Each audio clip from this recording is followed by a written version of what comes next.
This video will introduce you to Brandscopic's newest updates to the Expenses module. We've made several improvements to help you capture more detailed expenses. To add an expense, click the red Add Expense button just as you normally would from the Event Details page.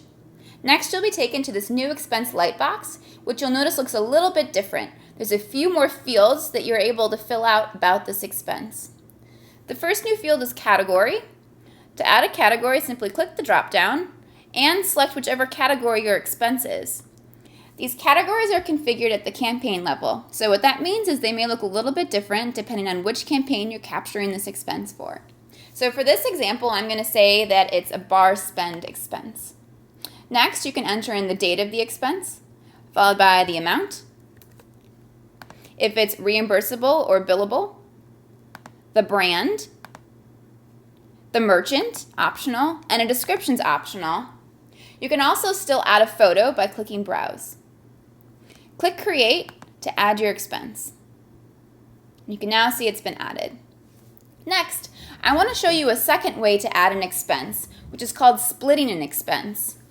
Now to add another expense, all you do is click again the Add Expense button, and we're going to stick with our same expense. I'm going to go bar spend. Let's say it's $50, billable. Now you'll notice that once I added that amount, this little split expense link showed up. What splitting an expense does is it allows us to split that expense into multiple items. So let's say for my bar spend, I also have a bar tip that's associated with this receipt that I want to upload. So instead of you having to go in and add two different expenses, I'm just going to split it right here. So if I click Split,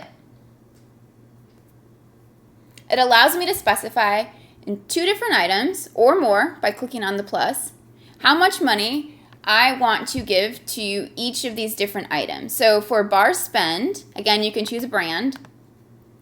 Choose the amount that you spent towards bar spend. So I'm going to say it's $40. Next, you can choose the second item. And again, I'm splitting this because I also want to show my bar tip. So I'm going to click bar tip. Again, optional, you can select the brand and the dollar amount. So I'm going to say I spent $10 on tip because I wanted a 20% tip. You'll notice as I added both of these numbers, the percentage automatically calculated. So now that I've split my expense, all I need to do is click Create Expenses. And we can see right here that it added it as two different items. So as always, if you need to edit any of these expenses, hover over the expense to edit or remove. So this video was a brief introduction to our new expense module. For more information on Brandscopic, please visit our support website at support.brandscopic.com.